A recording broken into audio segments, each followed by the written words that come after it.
Light तो नहीं कम हो गई है कि अपने आप ही उठ मत रही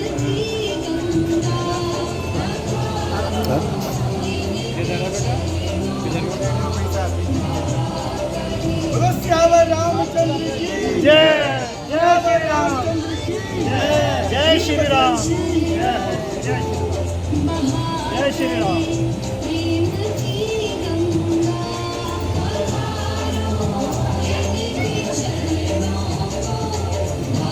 जय श्री राम, जय श्री राम, जय श्री राम, जय राम, जय हो, जय हो।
आपका यहाँ से लेकर वो वाले बड़े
सोच रहे हाँ एक हॉल हाँ सत्संग हॉल बन जाएगा।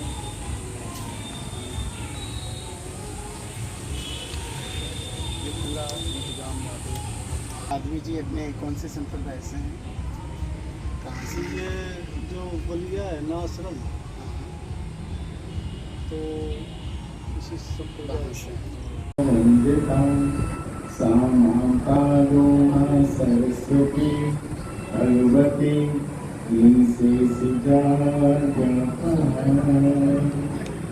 गुरुर्ब्रह्मा गुरुर्विष्णु गुरुर्देव महेश्वरा गुरुर्साक्षात् परब्रह्म तस्मै श्री गुरुवे नमः। बोलो सद्गुरुदेव भगवान की जय। जय राधा रमण हरि बोल, जय जय राधा रमण हरि बोल, जय जय राधा रमण हरि बोल, जय जय राधा रमण हरि बोल, जय जय राधा रमण हरि बोल, जय जय राधा रमण हरि बोल, हरि बोल, हरि बोल, जय जय राधा रमण हरि बोल, हरि बोल, हरि बोल, हरि बोल, जय जय राधा रमण हरि बोल। जय जय राधा रमण हरि बोल। जय जय राधा रमण हरि बोल। जय जय राधा रमण हरि बोल। जय जय राधा रमण हरि बोल। बोलो बांके बिहारी लाल की जय। राधा रानी की जय। परम आनंद में क्षण है। आज सायंकाल की पावन बेला भगवान के श्री चरणों से निकली यमुना मैया, यमुना मैया के इस पावन धाम जिसका नाम ही मां यमुना से शुरू होता है, यमुना नगर। ऐसे पावन धाम में आज हम सभी लोग एक साथ मिलकर भारत को सनातन हिंदू राष्ट्र बनाने के लिए आज हम लोगों ने सभा का आयोजन किया है। मंदिर की व्यवस्थापक महोदय, ट्रस्टीगण एवं मंदिर की महंत जी, साध्वी जी को प्रणाम और वंदन करते हुए आज की इस सभा का उद्घोष करते हुए हम कई मुख्य विषयों पे हम चर्चा करेंगे। हमें सबको पता है राम के बारे में कि राम किसके पुत्र थे, राम की माँ का क्या नाम था, देवकी कौन थी, देवकी के बेटे का नाम क्या था। लेकिन कुछ ऐसी महत्वपूर्ण बातें हैं जो ना आपको पता है और जिनको आप जानना भी नहीं चाहते। उन बातों को जानना बहुत बहुत जरूरी है। आप लोग जानना भी नहीं चाहते थे और जान भी जाएंगे तो मुझे ये नहीं पता कि कितने लोग इसको अमल करेंगे। उन चीजों को बहुत जरूरी है अमल करना। ये भारत सनातन हिंदू राष्ट्र कैसे बनेगा? मैं यात्रा लेके निकला हूँ बहादुरगढ़ से, और ये यात्रा बहादुरगढ़ से होते होते रोहतक, पानीपत, सोनीपत, करनाल और करनाल से यमुनानगर, और यहाँ से ये यात्रा कल पहुँचेगी पंचकुला, अम्बाला, जींद, सिरसा। इस तरीके से पूरे संपूर्ण हरियाणा में हम राष्ट्रीय यात्रा का निर्माण करेंगे। हमारा काम है अपनी आने वाली पीढ़ी को बचाना। अपनी आने वाली पीढ़ी कैसे बचेगी ये हमें सोचना पड़ेगा। ये बताइए, आप सब लोग भारत में रहते हैं। भारत के अंदर ये देश है किसका? पहले ये बताइए, ये देश हिंदुओं का है या किसी और का? हिंदुओं का देश है, क्योंकि यहाँ हिंदू सबसे ज्यादा है और हिंदू भी थे, इसीलिए इसको हिंदुस्तान भी कहते हैं, क्योंकि हिंदू रहते हैं। लेकिन आपको ये पता होना चाहिए कि भारत में जिस तरीके से इस्लामीकरण और जिस तरीके से क्रिश्चियन मिशनरी जो काम कर रही है, जो कहीं ना कहीं हमारे धर्म से हमको विमुख कर रही है, हमारे धर्म से हमको मोड़ रही है, हमें इस तरीके से उनसे लड़ना पड़ेगा। बहुत जरूरी है उनसे लड़ना, वरना अगर हम लोग नहीं लड़े तो माता जी, मैं आपको बता दूं, ना मंदिर रहेगा, ना मठ रहेगा, ना हम रहेंगे। क्यों? क्योंकि एक नहीं है कि जहाँ जाते हैं, अगर एक कॉलोनी हो हिंदुओं की, उस कॉलोनी में अगर एक मुसलमान बस जाए तो आने वाले एक साल में उस कॉलोनी में 500 मुसलमान होंगे, एक कॉलोनी। और हम लोग कितने हो जाएंगे? 500 घर से 500 में 5 भी नहीं रहेंगे, सब छोड़ के बाद। यही होता है जहाँ इनका समूह होता है। एक जाएगा 1000 घर बनवा देगा, 1000। क्यों? क्योंकि हम लोग हमेशा एक चीजों में बैठे, जातियों में। जैसी जाति कि ये हरिजन है, ये जाटव है, ये वैश्य है, ये शूद्र है, ये ब्राह्मण है, कितनी जातियों में हम बैठे। लेकिन हम जातियों में तो बट गए, लेकिन हमने अपने भारत को भी बांट दिया। हमने भारत को हिंदू राष्ट्र नहीं बनाया। हमारे पास इस भारत के चारों तरफ 56 देश हैं जो मुस्लिम देश हैं।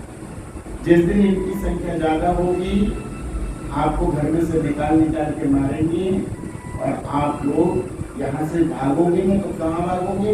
बोलो, कहाँ भागोगे? पाकिस्तान, उज्बेकिस्तान, बंगाल, कहाँ भागोगे? कहीं भागने की जगह नहीं मिलेगी, कहीं नहीं मिलेगी। आने वाला समय कुछ लोग ये सोचते होंगे, अरे हमारे सामने तो सब अच्छा है।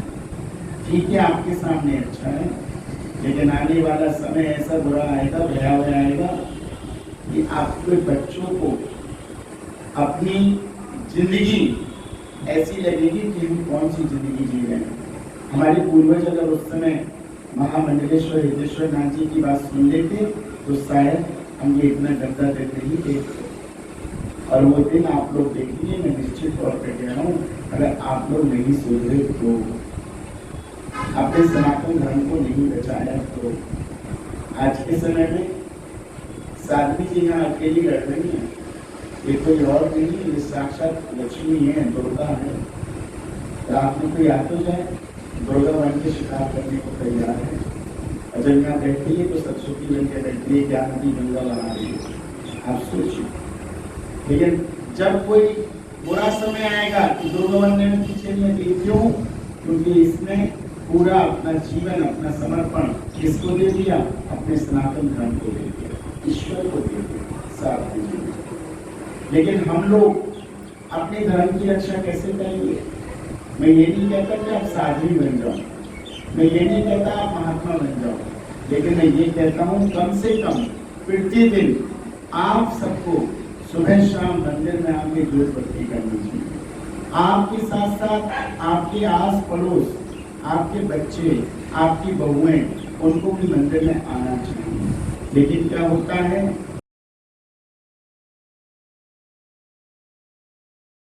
बच्चा 5 टाइम की नमाज पढ़ता है और उसको अपनी सारी आयतें याद होंगी, लेकिन हमारे सनातन धर्म में हमारे बच्चे ही हनुमान चालीसा की याद नहीं होगी। हनुमान चालीसा बच्चों को तो छोड़ो, बड़ों को याद नहीं होगी। तो हम अपने धर्म को कैसे बचाएंगे? अपने धर्म को कैसे बचाएंगे? अपने धर्म को हम बचाएंगे उस धर्म के बारे में जानकर। हमें अपने धर्म को जानना है और अपने राष्ट्र को हिंदू राष्ट्र बनाना है। अच्छा, कितने लोग ऐसे हैं जो चाहते हैं भारत हिंदू राष्ट्र बने? तो कैसे बनाओगे? ये बताओ, हमें कैसे बनाना है हिंदू राष्ट्र? आप समझदार हैं, एक बात बताइए।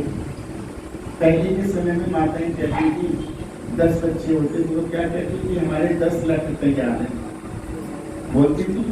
मेरे घर में कितने लाख हैं? 10 लाख। और आज माता ने क्या नियम बनाया है? हम 2 हमारे 2, यही तो है माता जी।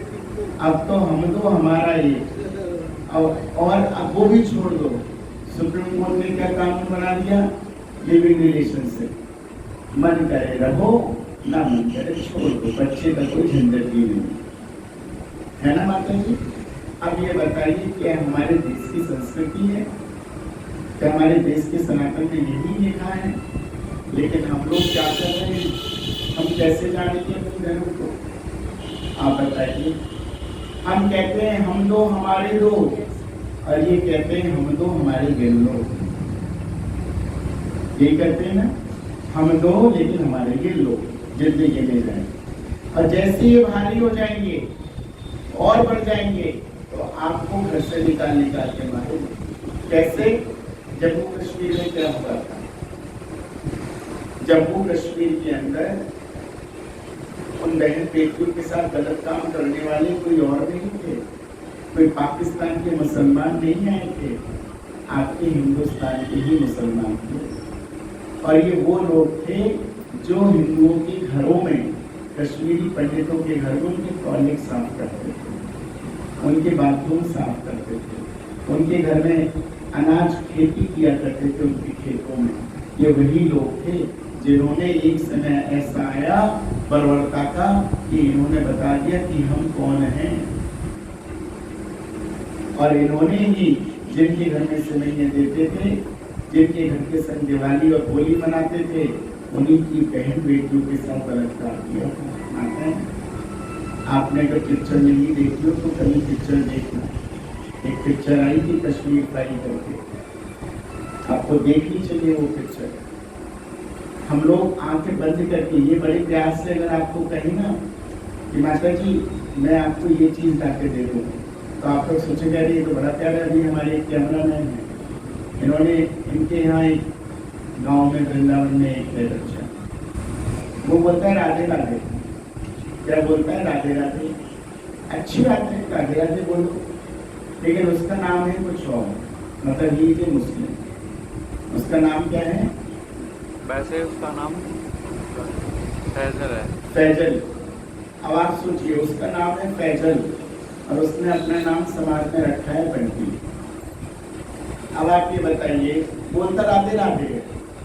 मेरे को भी गाड़ी में चर्चा हुई क्योंकि इनके पास फोन आया उसका।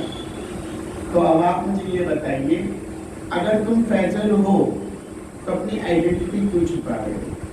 आप बंटी नाम मत रखो, आप फैजल नाम से राधे राधे हो, क्या दिक्कत है? माता जी गलत है क्या?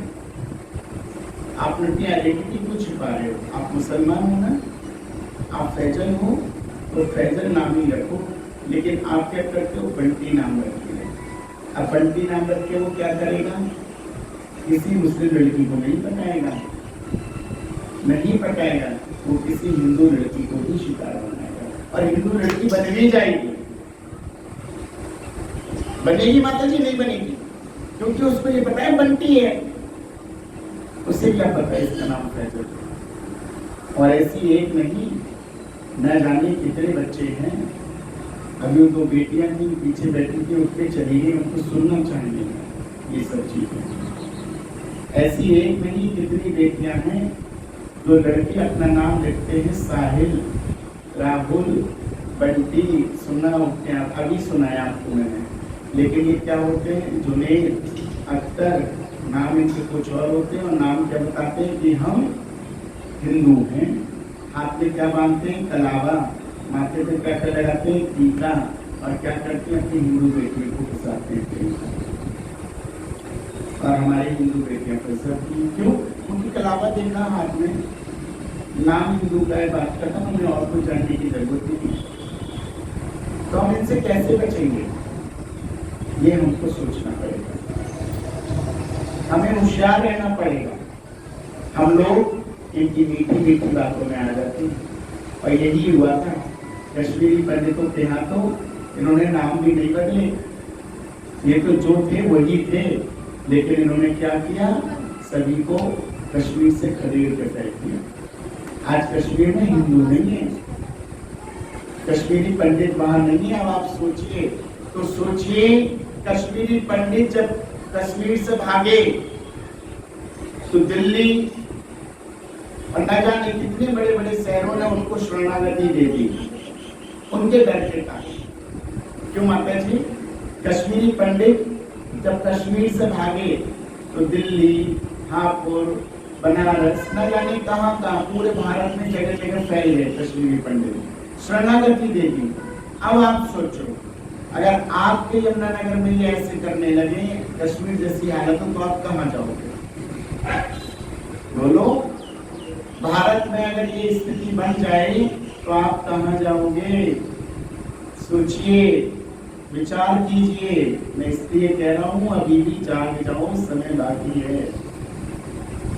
मैं अपना परिवार छोड़ के आप लोगों को जगाने के लिए निकला हूं।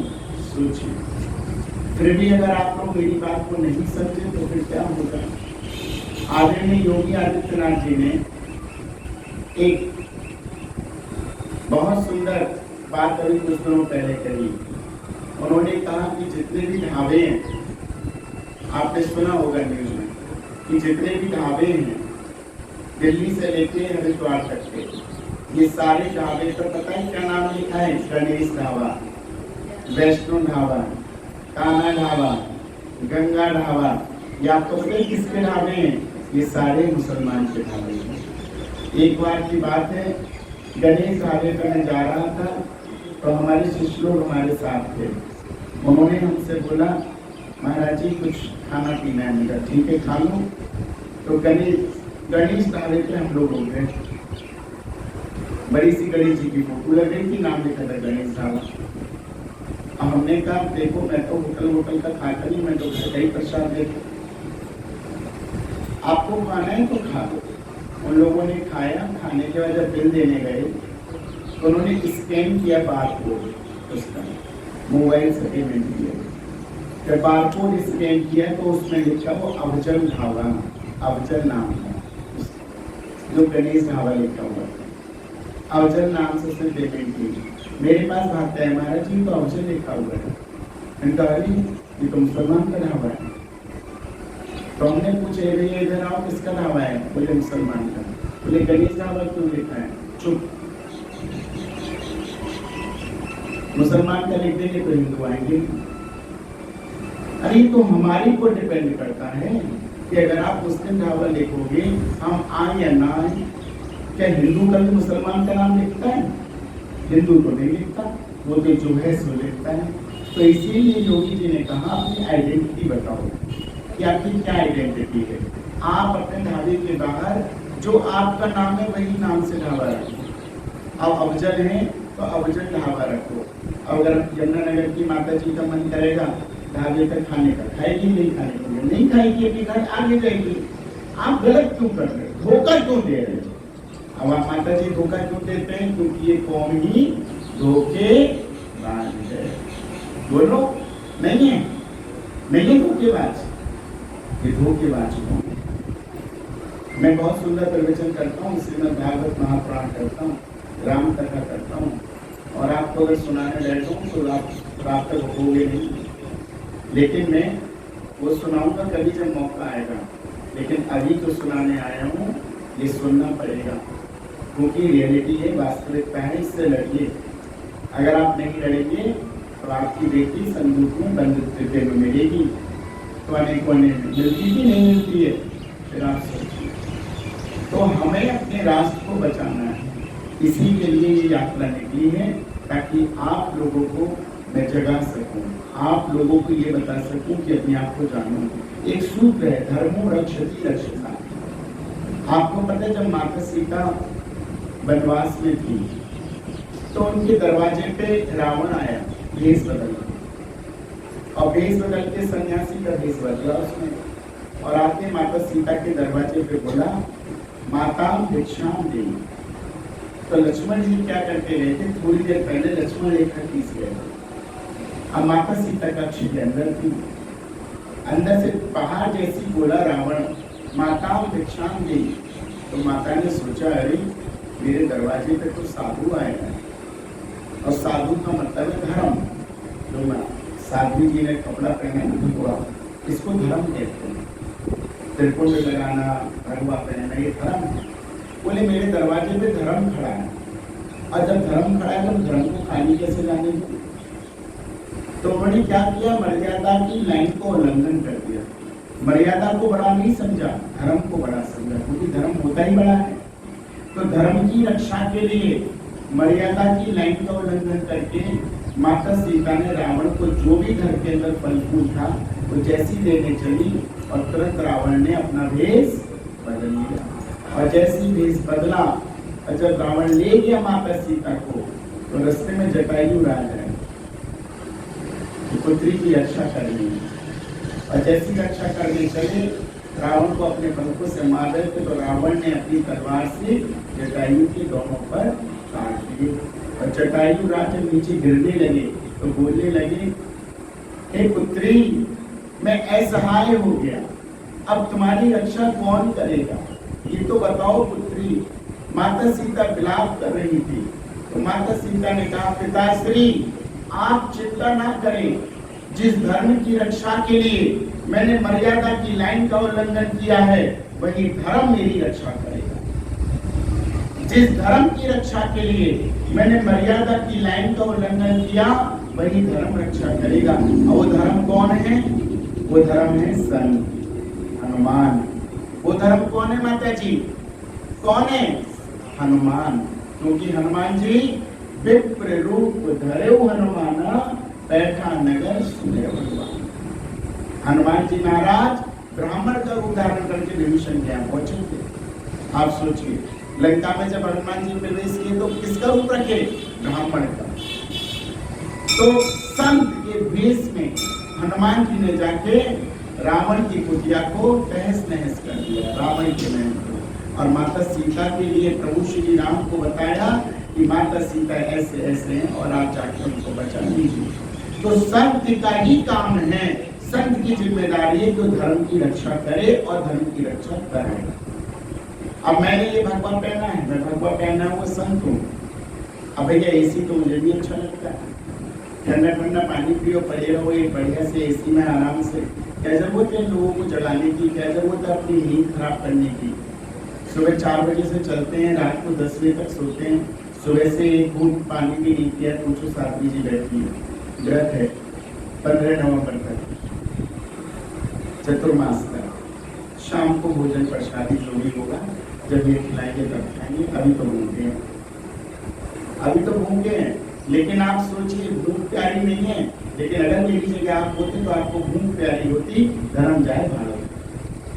सत्य का बता रहा हूँ, सबको अपना पेट प्यारा होता है, भूख सबको अच्छी लगती है, लेकिन कोई ये नहीं सोचता कि रोटी छोड़ के धर्म की भी रक्षा करूं। मैं अगर रोटी छोड़ के धर्म के लिए भाग रहा हूँ तो आप सोच लो ये कोई छोटा काम नहीं है, बहुत बड़ा काम है। मुझे भूख अच्छी नहीं लगती, मुझे पेट अच्छा नहीं लगता, मुझे रोटी अच्छी नहीं लगती, मुझे बढ़िया माल पकवान अच्छे नहीं लगते। मुझे तो तब खुशी होगी, तब पेट भर के खाऊंगा जब मेरा भारत सनातन हिंदू राष्ट्र बनेगा। उस दिन पेट भर के खाऊंगा, उस दिन खाऊंगा मन से। अब आप बताओ, आप लोग इसको बनाओगे या नहीं बनाओगे? सब जिम्मेदारी लेते हैं, इसको बनाएंगे। अपने आप को होशियार रखिए, अलर्ट मोड पे रहिए। मैं आज बहुत सारे विषय हैं जो आपके सामने रखना चाहता हूँ, लेकिन मुझे ये लगता है कि अगर मैं छोटी छोटी बातें आज आपको बता रहा हूँ, इनको जीवन में उतारिए, सीखिए। क्या करेंगे? आप मुस्लिम से लेना बंद कर दीजिए सामान। कोशिश कीजिए कि मुस्लिम की दुकान देखिए तो वहाँ लेना बंद कर दो। आप ये सोचिए, योगी जी ने आदेश इसलिए दिया था क्योंकि इनके कुरान में ये लिखा है कि अगर आप हलाला करके खिलाएंगे, हलाला करके खिलाएंगे तो आपको मोक्ष मिलेगा। हलाला का मतलब होता है फूंक के। जब ये खाना बना लेते हैं तो उसमें फूंकते हैं, तो उसको ऐसे कढ़ाई से मिला देते हैं चमचे से, और वही खाना आप लोग खाते हैं। क्या देखते भैया गणेश ढाबा है, वैष्णो ढाबा है, कृपया अभी खाना खाने से पहले हर ढाबे पे 10 रुपए की पानी की बोतल लो और बोतल से पहले स्कैन करो और ये चेक कर लो ये मुसलमान है या हिंदू। ये आपको सीधा उपाय बता दिया मैंने। खाने से पहले चेक कर लो, स्कैन कर लो मोबाइल में, 10 रुपए की बोतल ले लो, पता चल जाएगा हिंदू है मुसलमान। अगर हिंदू है तो भोजन करो, नहीं है तो छोड़ो, आगे चलो। क्योंकि भूत प्रेत पिशाच मुझे समझ में नहीं आता। हमारे राम जी सब कुछ देते हैं, भगवान विष्णु सब देते हैं, शंकर सब देते हैं, लेकिन फिर भी हमारी माता बहनें मजार पे जाती हैं। मेरा संकल्प है भारत मजार रहित होना चाहिए। होना चाहिए नहीं? बोलो हाँ या ना? अरे बोलो, जोर से बोलो। बिल्कुल होना चाहिए, होना चाहिए। भारत मजार रहित होना चाहिए, क्योंकि यहाँ पे मुसलमान सब कुछ है ही नहीं। अगर इनका DNA कराओगे तो ये सारे हिंदू ही निकलेंगे। इनकी 5 पुस्तकें अगर पीछे आप चले जाओ, 4-5, तो आपको पता चल जाएगी कि DNA में कि ये लोग कौन थे। ये हिंदू ही थे जो कन्वर्ट होकर मुसलमान बन गए। और आपको पता नहीं है, आपके ऐसे ऐसे कानून बने हुए हैं, सरकार के अंदर 1995 में एक कानून बना था, आपको बताना चाहूँगा, थोड़ा सा 5 मिनट और मिलता है। जैसे ये मंदिर है ना, मंदिर, इस मंदिर के बाहर अभी यहाँ पे 2 मुल्ले हैं और वो 2 मुसलमान ये बोले कि साध्वी जी ये मंदिर वक्फ बोर्ड की जमीन पर बना है, आप इसको खाली कर दीजिए। तो साध्वी जी को तुरंत खाली करना पड़ेगा, तुरंत। क्यों? कानून है, क्योंकि क्यों कानून है? ये अगर कहेंगे ना मुल्लों से कि देखो ये रजिस्ट्री के पेपर हैं, हमारे पास सब कुछ है, लेकिन फिर भी आपको खाली करना पड़ेगा। क्या कानून है? उसको मैं इंग्लिश में लिखा है, इसलिए इंग्लिश में बोल रहा हूँ। ये लिखा है, if they feel this property under to Waqf Board अधिनियम, this property under to Waqf Board अधिनियम, if they feel, इंग्लिश के शब्दों को सुनिए, if they feel this property under to Waqf Board, then immediately you have to remove this property, आपको खाली करनी पड़ेगी। क्या? क्यों खाली करनी है? क्योंकि 2 मुसलमानों ने फील कर लिया है। फील समझते हो? फील वाली क्या होता है? महसूस। सिर्फ क्या किया उन्होंने क्या किया? उन्होंने सिर्फ महसूस किया है। क्या किया है? महसूस किया है। और महसूस करके उन्होंने कह दिया कि आप इसे खाली कर दो।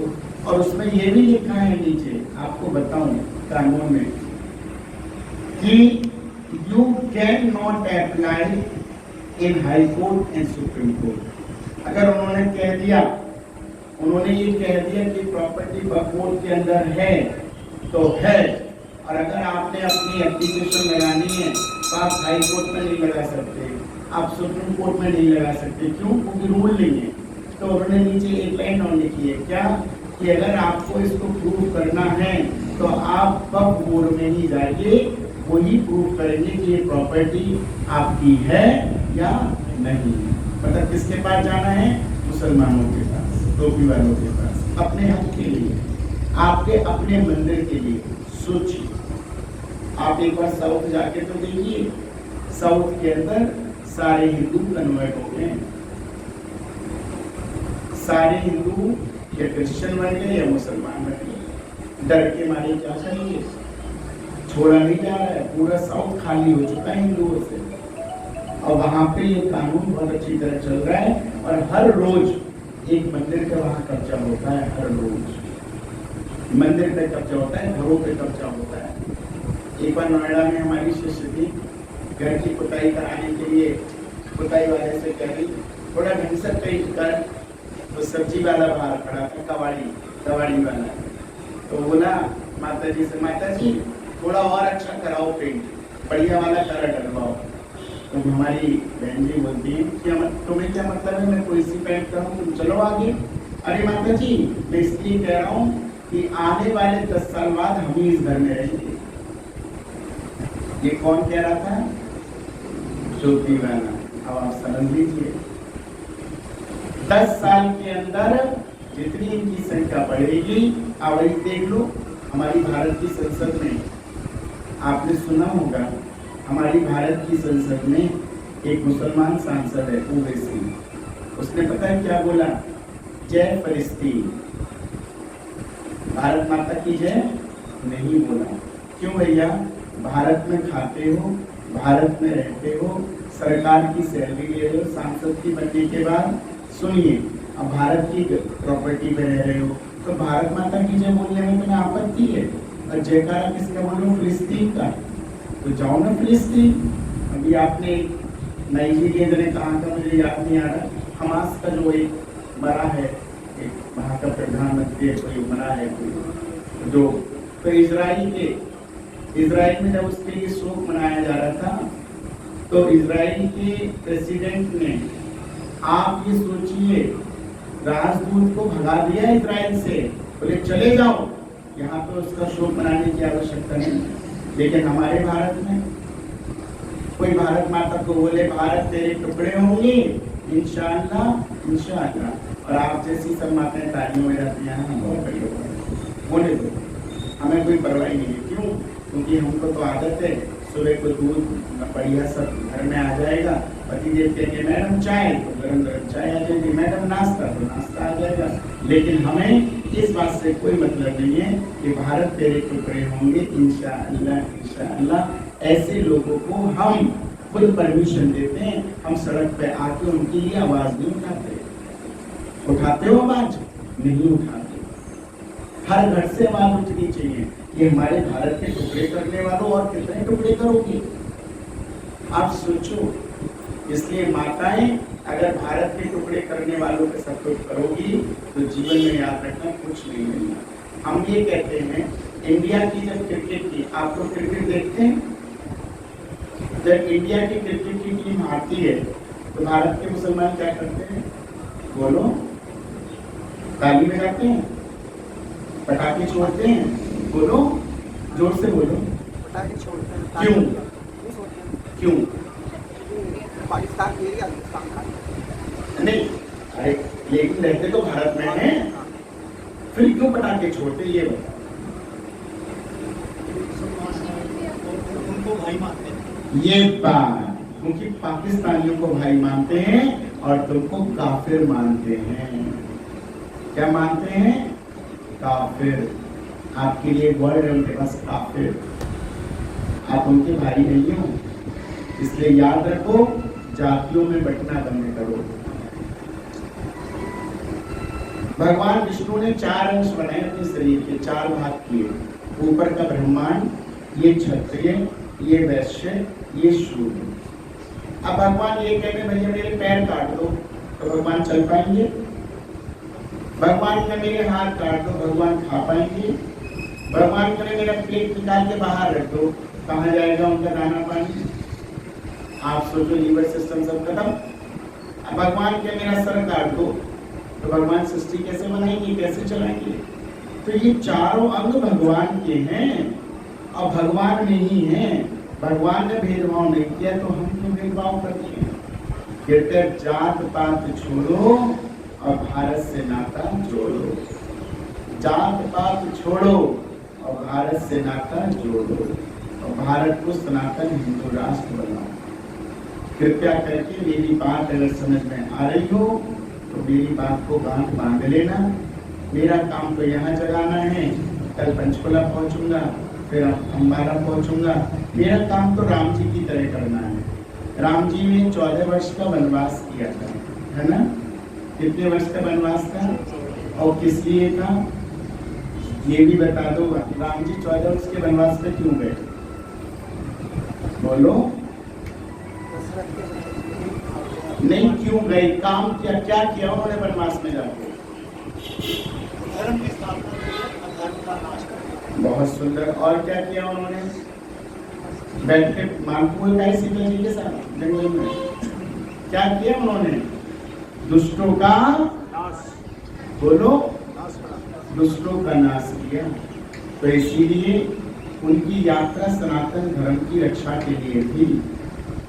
कोई राम जी ने वनवास नहीं लिया, कोई वनवास से नहीं जाऊंगा तो मैं इनको मार नहीं पाऊंगा।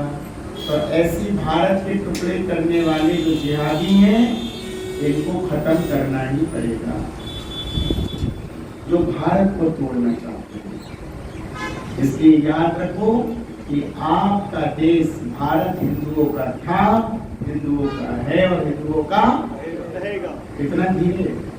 भारत हिंदुओं का था, हिंदुओं का है और हिंदुओं का रहेगा। पक्का ना? वादा है?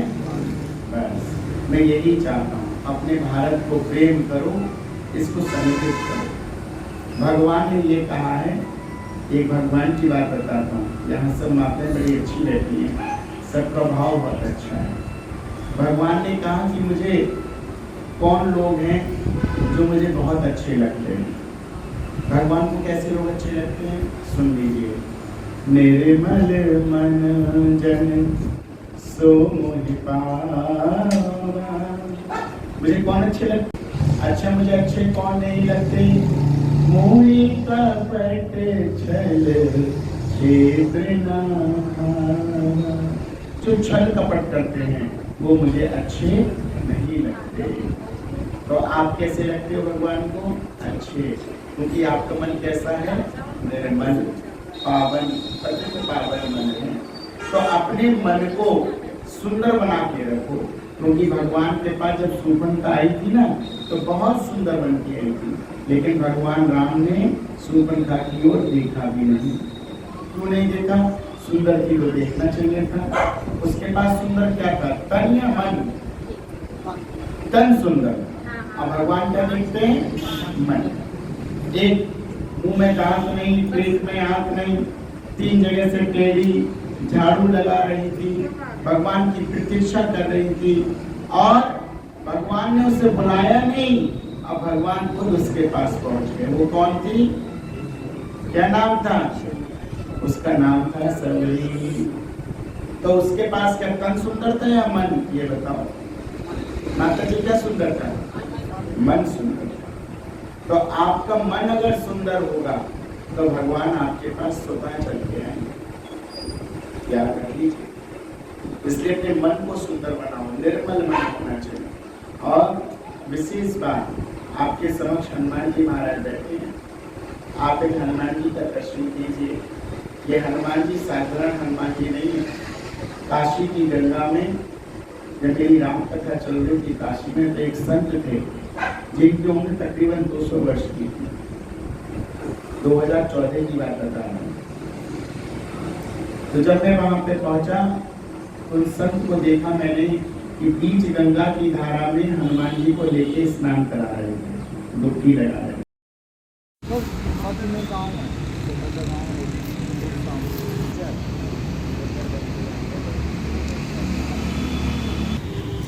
बहुत बहुत खुश हो भैया, आपने बड़ी खुशी कराई। अरे सर मैं रोज आए हैं मेरे लिए। हाँ ये तुम्हारे दिन ठीक है सर। हाँ बेटा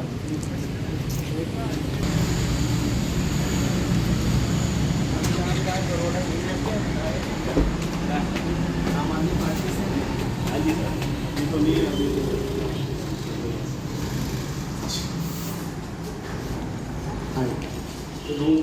फ्लिप से जाना। हाँ चलो फ्लिप से चलिए।